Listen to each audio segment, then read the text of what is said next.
It began with a flicker, not an explosion, not a speech. Just the low hum of an aging fax machine in the deepest sub-basement of the U.S. State Department. At exactly 3:17 a.m., it printed a single sheet. No sender, no encryption, just paper heat and ink.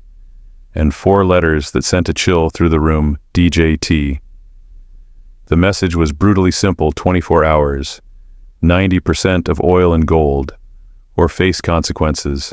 Scrawled beneath in blood-red ink, Traore will kneel. No official seal, no accompanying brief. But the implication was unmistakable. Somewhere deep in the corridors of power, a private command had been issued not through Congress, not via diplomacy, but straight from the shadows of a former president with nothing to lose and everything to gain. Half a world away in the capital city of Ouagadougou, Burkina Faso, dawn had not yet broken. The presidential war room glowed dimly under emergency lights. Rain tapped faintly on the windows.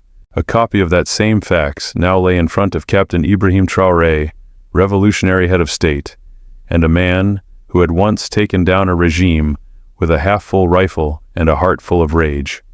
On either side of him stood 2 men, the chief of intelligence and the commander of the armed forces. Their faces were unreadable. The silence in the room was not fear, it was calculation. Everyone knew what this meant, the same script that had destroyed Libya, silenced Congo, and bought off entire nations with polished threats and crooked aid packages. Traoré read the letter once, then again. Not a single emotion crossed his face.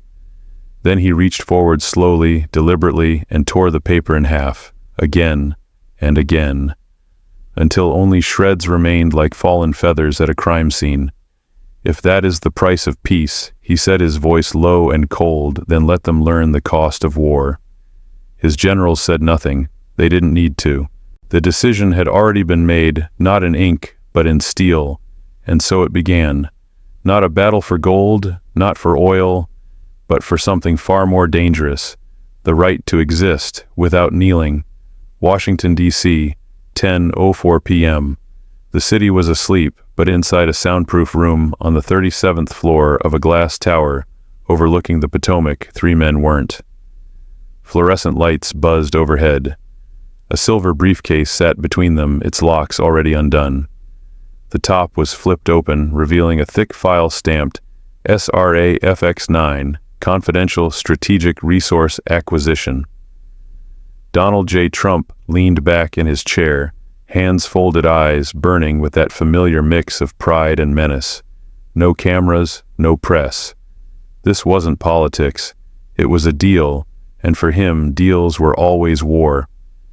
"We're not asking any more," Trump said. "We're taking it."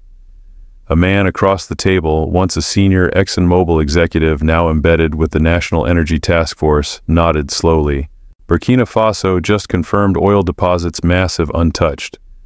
Gold reserves have already been reclaimed from French companies. If we wait, Russia or China will own the map. Trump smiled. Then we don't wait. He pulled out a pen, red ink, always red. With 3 quick strokes, he signed the final page of the ultimatum, a document not intended for negotiation but obedience.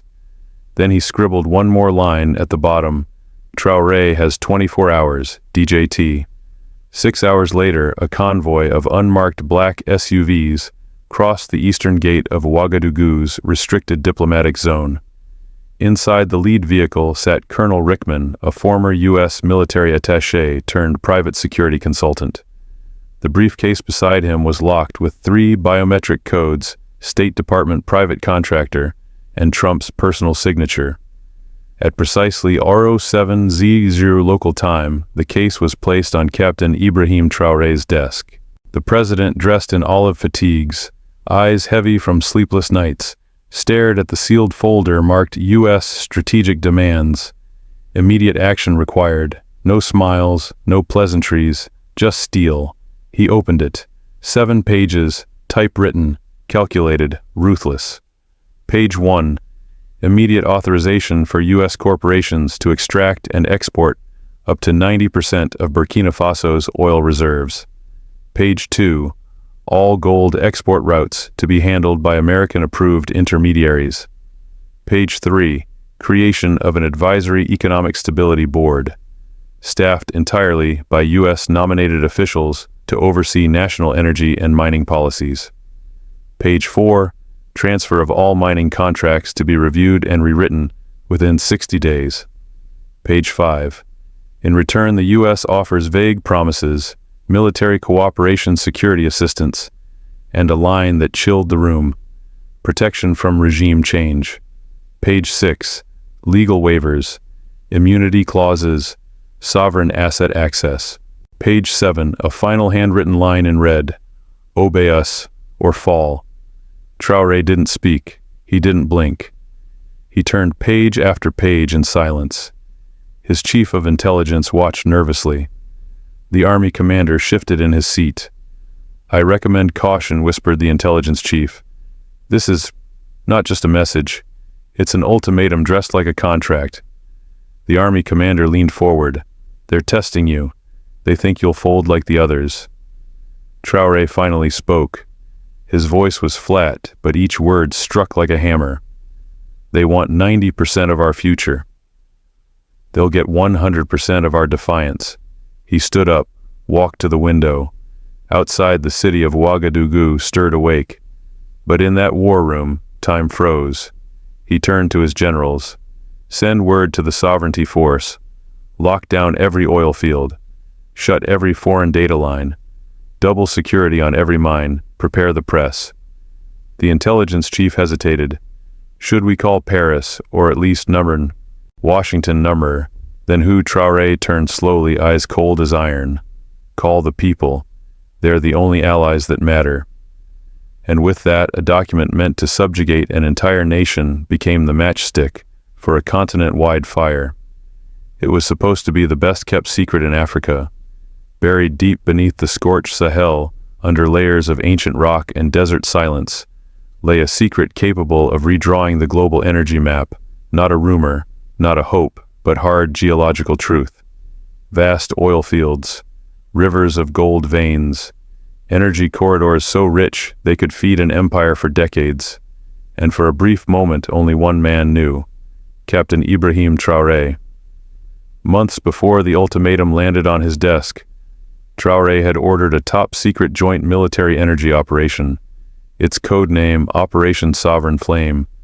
Russian geotechnical teams were flown in under diplomatic cover, working alongside Burkina Faso officers trained in Soviet-era subterfuge. Iranian drones, cloaked in silence, crisscrossed the terrain, gathering data with surgical precision. North Korean encryption experts secured the networks, air-gapped, impenetrable, invisible. Nothing was left to chance. The oil wasn't just there, it was monumental. A sovereign corridor of energy wealth that could fund an independent future, untied to the IMF, to Paris, to Wall Street. The plan was clear: extract, refine, sell all, without passing a single franc through Western banks. For months the drills ran under camouflage nets. Cargo entered through ghost manifests. The world's most powerful satellites watched, but they didn't see. Until they did. It happened fast, too fast. An anomaly flagged by a U.S. surveillance AI over the Sahel. Infrared heat signatures inconsistent with known infrastructure. A sudden spike in encrypted satellite calls to Burkina Faso from Iran. Then came the mistake: a shipment of industrial compressors from Venezuela, misrouted through a French port. Someone talked, or maybe someone was paid to. Langley lit up like a Christmas tree. Within 48 hours, the CIA connected the dots. Burkina Faso wasn't just discovering oil. It was building an oil regime, militarized, sovereign, anti-Western, and untouchable. The implications were seismic. If Traoré succeeded, it wouldn't just be about energy. It would be about a model, a prototype for post-colonial power, driven not by Western aid, but by defiance, discipline, and deep reserves. Washington panicked.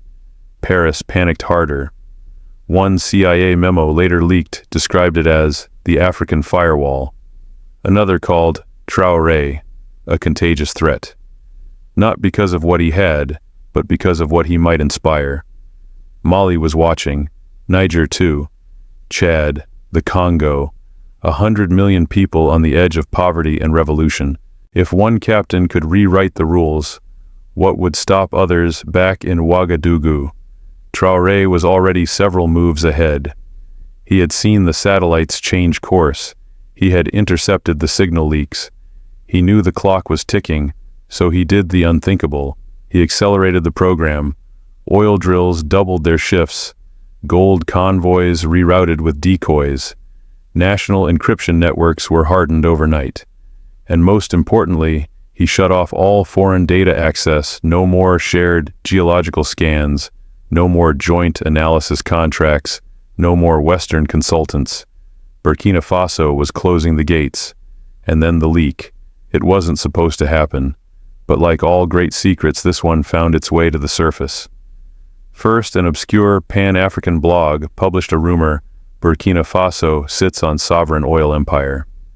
Then came the photo, grainy off-angle but unmistakable, a deep-ground drill breaching desert rock surrounded by Burkinabe troops. Within hours, it was everywhere. Al Jazeera, RT, channels in Lagos, Kinshasa, Johannesburg. The headline, Traoré's oil revolution is this Africa's answer to the West. Washington hit DEFCON 2. Behind closed doors, ExxonMobil called an emergency summit. Chevron representatives met with Pentagon liaisons. The question on everyone's lips, can we shut this down before it becomes another Libya? But this wasn't Libya. There were no U.S. bases in Burkina Faso, no NATO no-fly zones, no conveniently fractured parliament begging for foreign help. There was just one man, one army, and one decision already made. Burkina Faso would not kneel. Inside the presidential compound, Traoré watched the news feeds roll in. He saw the fear in Western analysis, the spin, the threats masked as concerns, the pleas for dialogue that really meant capitulation. His ministers asked him, should we clarify? Should we offer a statement of intent? Should we downplay the scale of the find? He laughed. Why dim the flame when they already feel the heat? Instead, he called a meeting. 3 names, 3 nations, 3 calls. Mali, Niger, Guinea, no intermediaries, no diplomats. Just soldiers speaking to soldiers.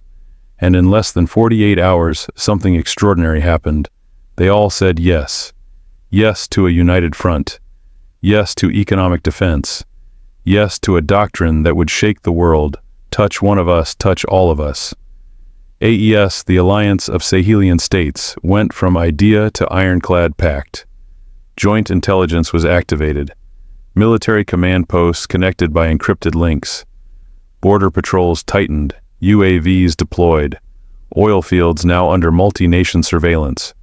The West watched, helpless, furious.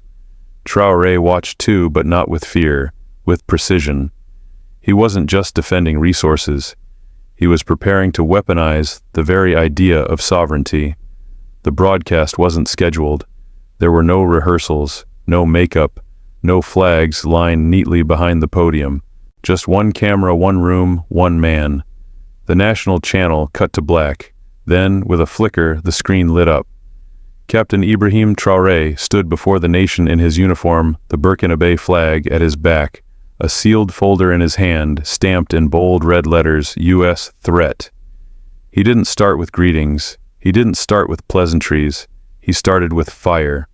To the people of Burkina Faso, and to the nations of Africa, an offer has been made.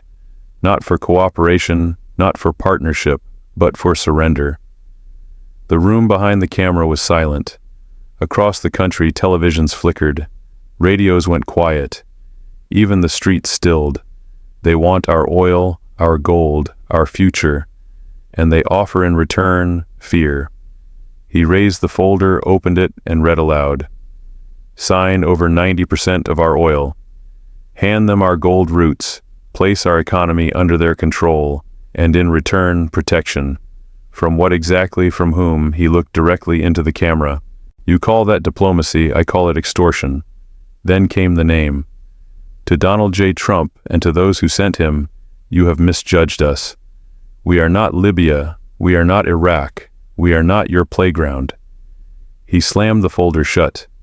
"You gave us 24 hours, here is our response." He paused.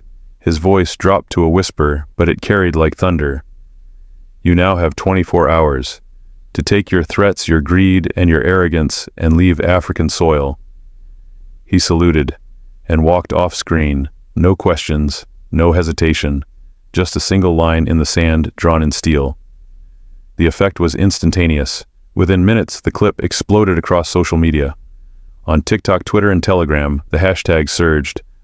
We are Burkina, Africa is not for sale. Traoré the lion. In Paris, panic. In DC, fury. In oil boardrooms, silence. But Traoré wasn't done. He summoned his top commanders, issued orders that would echo across continents. Lock down all oil fields. Triple the security on every gold convoy. Cancel all data sharing with foreign contractors. Nationalize communication lines. Prepare for digital war. At the same time, he activated a unit that had never been publicly acknowledged, the Special Sovereignty Force, trained in urban-resistant cyber defense and information warfare. Their mission was simple: fortify the Republic from every angle, physical, digital, psychological. The Western response was swift and desperate.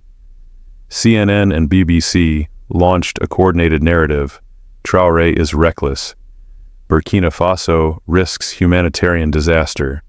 Democracy in peril. Anonymous U.S. officials leaked warnings of impending instability. Think tanks pushed op-eds calling for strategic containment. Fake social media accounts flooded Burkinabe channels with rumors Traoré has lost control. The army is divided. Elections are coming soon. But inside Burkina Faso, none of it worked. The opposite happened. University students held teach-ins about resource justice. Women's groups delivered food to gold mine guards. Volunteer forces swelled at oil sites. Across every province, a phrase echoed like a song. If CNN hates him, he must be doing something right. And then the Brotherhood arrived. 3 planes touched down in Ouagadougou. No press, no flags, just boots. From Mali came Colonel Assimi Goïta. From Niger, General Abdourahmane Chiani. From Guinea, Colonel Mamadi Doumbouya. No red carpets, no translators, no delay. They walked straight into the presidential compound. When they emerged, they stood beside Traoré, a wall of defiance. Goïta stepped forward first. If you touch Burkina Faso, you touch Mali. Chiani followed. If you destabilize Ouagadougou, you'll face us in Niamey. Then, Doumbouya, Africa is no longer a marketplace. We are a continent of soldiers now. Within 24 hours, the AES shield became more than words. Encrypted communication lines were shared. Joint command centers activated. UAV patrols expanded across Burkina's borders. Oil and gold sites were now under Pan-African military coordination, but it didn't stop there. AES launched its own media blitz. Across WhatsApp and Signal groups, slick videos exposed Western manipulation. Telegram channels lit up with exposés on foreign-backed destabilization. Graffiti began to appear in city after city: our soil, our blood, our fight. And still Traoré pushed further. He appeared again on television, this time not in uniform, but traditional Burkinabe attire. We have been robbed for generations, and now they return not to apologize, but to demand what little we have left. He paused, then calmly, "But I am not here to serve empires. I am here to serve a people who have suffered too long." Outside, thousands gathered. Drums pounded, fireworks cracked. Dancers filled the capital. They chanted, "He said no, he said no, he said no," and across the continent the fire spread. In South Africa, protests erupted in front of the U.S. Embassy. In Kenya, murals appeared overnight, Traoré standing on an oil barrel, flag in hand, defying lightning. In Nigeria, students rallied with signs, "Touch Traoré, and you touch us all." The West had launched a campaign of pressure, fear, and manipulation. Traoré answered it with fire, unity, and an idea more dangerous than any weapon: Africa does not kneel. Not anymore. A prox. 500 words. They didn't come with tanks. They came with lies. When Traoré defied Trump's ultimatum and declared the birth of a sovereign energy state, the West did not send missiles. They sent memes, algorithms, click farms, cyber operatives in air-conditioned bunkers, propaganda in high definition. And 1,000 little whispers seeded through news anchors, social influencers, concerned experts, and cleverly placed think pieces. It began slowly, a slight shift in tone. Traoré must be careful. Burkina Faso is isolating itself. There are concerns about instability. Then came the flood. CNN flashed red banners: Burkina Faso's isolation could lead to humanitarian crisis. BBC warned of rising authoritarianism under Traoré. The New York Times ran a headline that read, "Defiance or Delusion. One man's stand risks a nation." But this was only the surface. Beneath it, a digital storm brewed. CIA-backed operatives ramped up presence across West Africa. Surveillance drones buzzed tighter patterns over oil sites. Fake social media profiles flooded Burkinabe discourse. Whisper campaigns attacked Traoré's sanity, his past, his legitimacy. In dark boardrooms from London to Langley, a new doctrine took shape. He must be discredited before he becomes a symbol. Traoré's image was too dangerous, not as a president, but as an idea. They called him unstable, paranoid, too young, too radical. Comparisons to Muammar Gaddafi, Thomas Sankara, even Idi Amin began to circulate, wrapped in the subtle racism of concern. Meanwhile, Traoré moved. He activated his Ministry of Digital Defense, a unit formed in secret months before the oil discovery. Staffed by hackers, data analysts, linguists, and disinformation specialists, its mission was one word: counterstrike. The digital uprising. The ministry launched Phase 1 infiltration. Hundreds of fake Western accounts were quietly exposed, mapped, and neutralized. Their memes, retweets, and headlines all dissected in real time. A neural net was trained to identify emotional triggers used by Western outlets. It tracked everything: tone shifts, color schemes, even background music designed to induce fear or doubt. Then came Phase 2 disruption. AES-backed media outlets rolled out a wave of counter-narratives. Short videos, stylized news reports, and TikToks flooded the internet. Traoré was not just defending Burkina Faso, he was defending Africa's right to breathe. One viral video showed a split-screen montage. On one side, Western CEOs sipping champagne above oil charts. On the other, Burkinabe women collecting water near oil fields. The caption read, "Whose land, whose profit?" Another showed old colonial speeches from Churchill and de Gaulle, juxtaposed with Trump's threat letter. The voiceover asked, "Did they ever leave?" The results were explosive. Across West Africa, youth began to post under a single unified tag. "We're not for sale." University campuses held digital resistance days. Hackers from Senegal to Togo joined Traoré's cyber corps. Every smear piece was remixed into memes, songs, or TikTok duets. CNN became a punchline, BBC a meme. And in Burkina Faso, the people laughed, not out of joy, but defiance. Traoré addressed his inner circle. They thought this would be a war of bullets, but it's a war of bandwidth, and we have the better story. But outside, the enemy was evolving. A notorious private intelligence firm, linked to past coups in Latin America, had been spotted near the Ghana border. Their purpose: destabilization from within. Armed not with guns, but with gossip. Not with drones, but with rumors. The whispers spread like venom. Traoré is sick. Traoré is planning exile. There's division in the AES ranks. Traoré responded not with a press conference, but with something stronger: action. Counterattack and containment. He summoned his generals not to plan a battle, but to harden a border of the mind. "They're not trying to kill us," he said.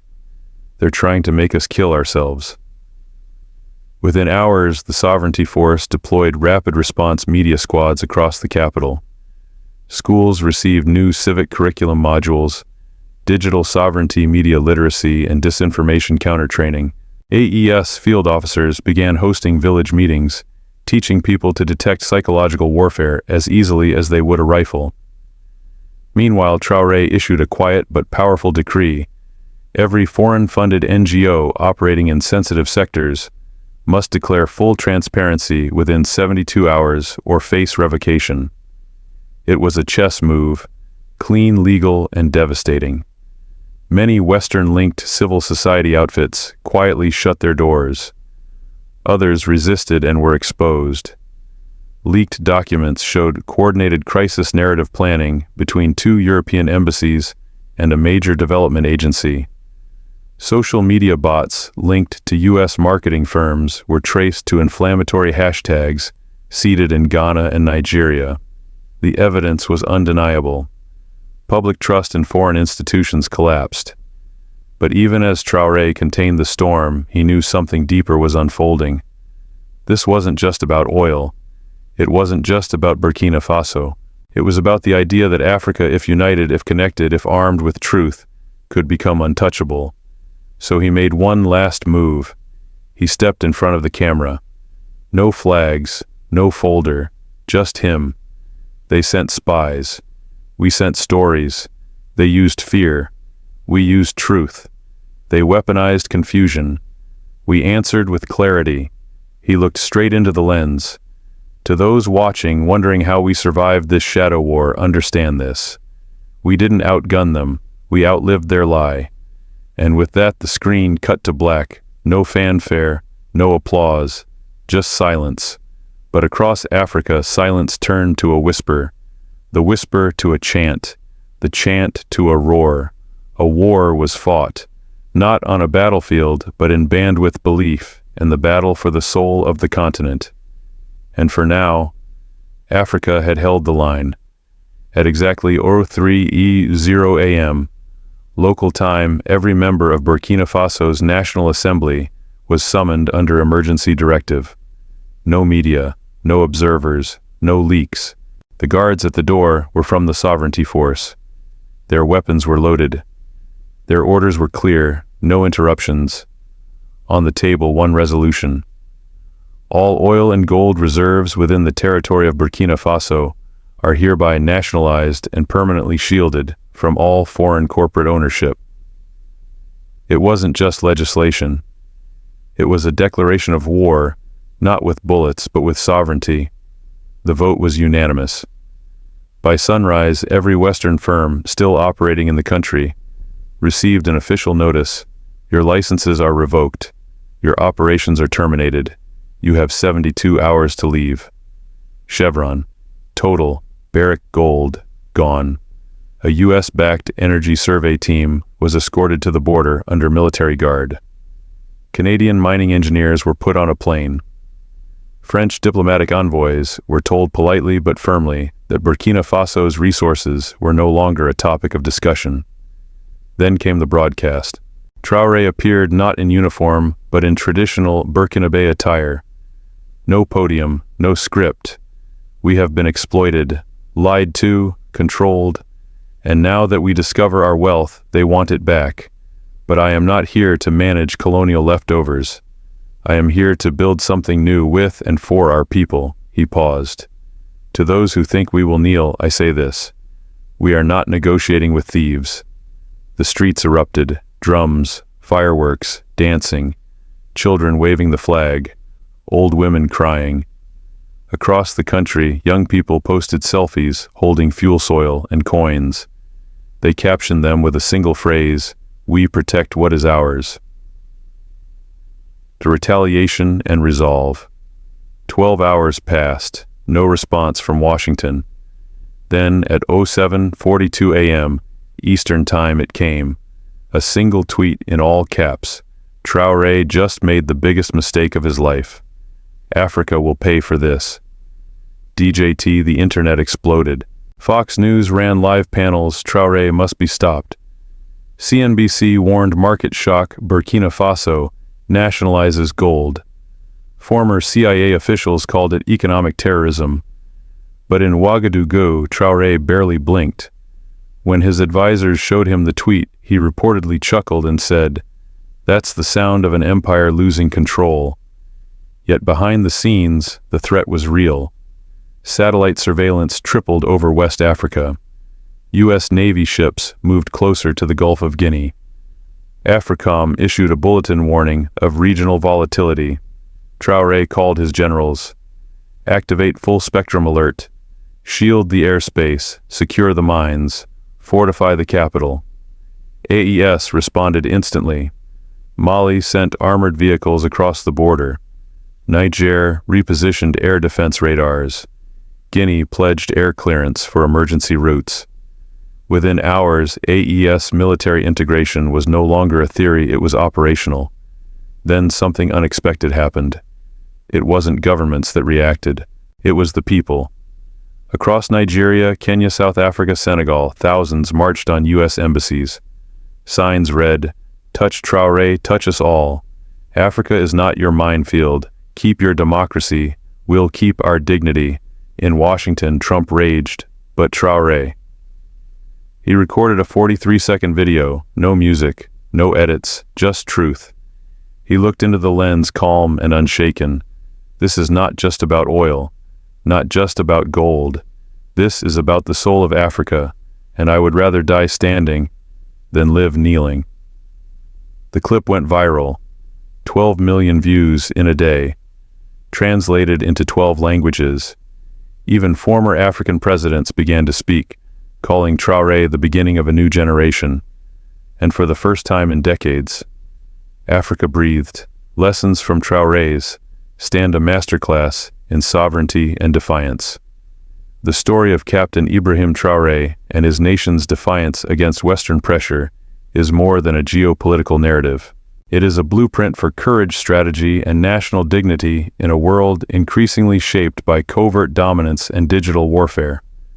Burkina Faso, a small West African country, dared to say no, not with missiles or armies, but with conviction and clarity. The lessons drawn from this moment are not just for Africa, they are universal. 1.